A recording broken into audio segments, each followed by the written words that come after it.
एक बार फिर सांसद की जुबान से निकली जो बात, जलते शहर में फैला घमंड का जात। राजनीति का खेल अब बन गया है खून खराबा। समाज में तकरार दर्द की है हर छांव। ऐसे में क्या करे आम जनता? और मैं बात कर रही हूँ आगरा की। नमस्कार, आप देख रहे हैं जनता दरबार न्यूज और मैं हूँ आपके साथ ज्योति राघव। राज्यसभा में क्या कहा था सपा सांसद ने? माफी मांगनी होगी नहीं तो ईंट पर राणा सांगा लिखेंगे। सपा और करनी सेना के भिड़े कार्यकर्ता। आगरा में आज एक बड़ा मामला सामने आया है जिसने आम जनता को एक बार फिर दहशत में डाल दिया है। आज हम उसी के बारे में बात करेंगे।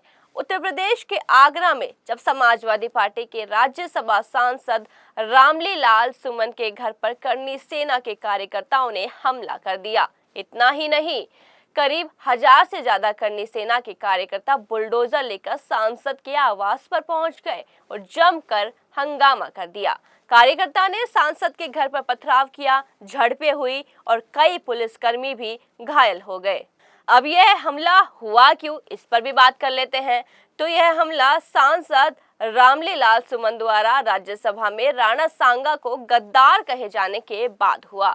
जी हां, जिसके विरोध में करनी सेना के कार्यकर्ताओं ने घेराव करने की योजना बनाई थी।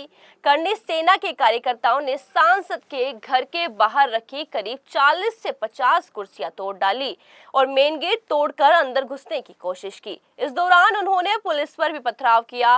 सांसद के घर के बाहर खड़ी 10 से ज्यादा गाड़ियों को भी क्षतिग्रस्त कर दिया। अब जाहिर सी बात है, जब एक पक्ष हंगामा कर रहा है तो दूसरा पक्ष भी कैसे शांत रहेगा। और यह मामला लगातार आगे बढ़ता चला गया। गुस्साए करनी सेना के कार्यकर्ताओं के हंगामे को रोकने के लिए सपा के कार्यकर्ता भी सांसद के घर पहुंच गए, जहां दोनों पक्षों के बीच जमकर झड़प हुई। हालात को नियंत्रण में लाने के लिए पुलिस ने लाठीचार्ज किया, लेकिन इसके बावजूद स्थिति संभलने का नाम नहीं ले रही थी। तब पुलिस ने कई थानों की फोर्स तैनात कर दी और कार्यकर्ताओं को खदेड़ा। करनी सेना के कार्यकर्ता रास्ते में रुकने के बजाय एक्सप्रेस वे से होते हुए शहर के अंदर घुस गए।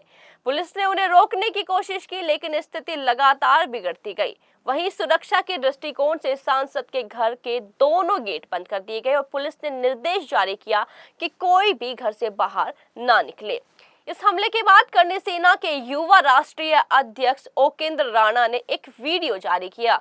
उन्होंने कहा कि सांसद रामली लाल सुमन ने क्षत्रिय समाज के महापुरुष राणा सांगा के खिलाफ अपमानजनक बयान दिया है। उन्होंने कहा, हमारे महापुरुषों को कोई भी गाली दे सकता है, ये हम बर्दाश्त नहीं करेंगे। इस बार हम माफ नहीं करेंगे। अगर माफी मांगनी है तो सांसद को रूपवास में महाराणा सांगा के स्मारक पर जाकर नाक रगड़कर माफी मांगनी पड़ेगी। ओकेंद्र राणा ने कहा कि करनी सेना के कार्यकर्ता इस बार सांसद के खिलाफ कोई भी नरमी नहीं बरतेंगे। उन्होंने यह भी कहा कि सांसद के घर की हर ईंट पर राणा सांगा का नाम लिखा जाएगा, ताकि सांसद को यह समझ में आए कि उन्होंने जो बयान दिया है वह गलत था। उन्होंने यह भी कहा कि राजपूत और क्षत्रिय समाज एकजुट होकर दिखा देगा कि कोई भी हमारे महापुरुषों के खिलाफ कुछ बोलने से पहले 100 बार सोचे। अब जानते हैं राज्यसभा में क्या कहा था सपा सांसद ने। बता दें कि सपा सांसद रामली लाल सुमन ने 21 मार्च को राज्यसभा में बयान दिया था, अगर मुसलमानों में बाबर का डीएनए है तो हिंदुओं में गद्दार राणा सांगा का डीएनए है। इस बयान के बाद करनी सेना के कार्यकर्ताओं ने सांसद के खिलाफ विरोध जताने का ऐलान किया था। यह बयान क्षत्रिय समाज और राणा सांगा के समर्थकों के बीच बवाल का कारण बन गया। यह घटना सिर्फ एक व्यक्तिगत हमला नहीं, बल्कि यह सामाजिक और सांस्कृतिक विवादों का प्रतीक बनती जा रही है।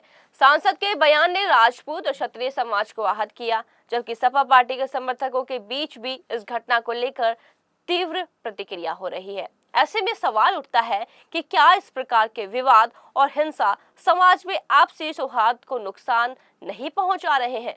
पुलिस ने हालात को देखते हुए स्थिति को नियंत्रण में किया और आरोपी कार्यकर्ताओं के खिलाफ कड़ी कार्रवाई करने की बात कही है। हालांकि इस मामले की गंभीरता को देखते हुए स्थिति में और बढ़ोतरी हो सकती है, क्योंकि करनी सेना के नेताओं ने माफी की कोई गुंजाइश नहीं छोड़ी है। अब देखना यह होगा कि क्या सांसद रामली लाल सुमन इस पूरे विवाद को सुलझाने के लिए कोई कदम उठाएंगे या फिर यह मामला और बढ़ेगा। एक तो बीजेपी के लोगों का तकिया कलाम हो गया है, सभापति महोदय कि मुसलमान इनमें बाबर का डीएनए है। उप सभापति महोदय मैं जानना चाहूंगा कि बाबर का डीएनए मुसलमान में है। हिंदुस्तान का मुसलमान तो बाबर को अपना आदर्श मानता नहीं है, वो तो मोहम्मद साहब को अपना आदर्श मानता है, सूफी संतों की परंपरा को अपना आदर्श मानता है। लेकिन सभापति महोदय मैं जानना चाहूंगा कि बाबर को लाया कौन? बाबर को इब्राहिम लोदी को हराने के लिए राणा सांगा लाया था। तो मुसलमान तो बाबर की औलाद हैं और तुम गद्दार राणा सांगा की औलाद हो, ये हिंदुस्तान में तय हो जाना चाहिए। अगर बाबर की तो आलोचना करते हैं, राणा सांगा की आलोचना नहीं करते। सभापति महोदय ये बहुत सभापति महोदय ये देश की एकता आप अनुभवी आदमी है, बातचीत में संसदीय मर्यादाओं का ध्यान रखें, संसदीय मर्यादाओं का ध्यान रखें। अब ये घटना दिखाती है कि राजनीति और समाज में विवादों के बीच किस तरह के तनाव और हिंसा हो सकती है।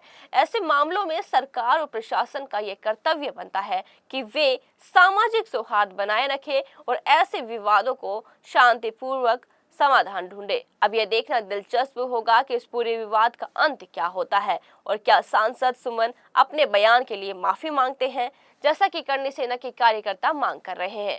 आपकी क्या राय है इस मुद्दे पर, हमें कमेंट में बताएं और हमारे चैनल को सब्सक्राइब करें और देखते रहिए जनता दरबार न्यूज। फिलहाल के लिए मुझे दीजिए इजाजत और बने रहिए हमारे साथ, देखते रहिए जनता दरबार न्यूज।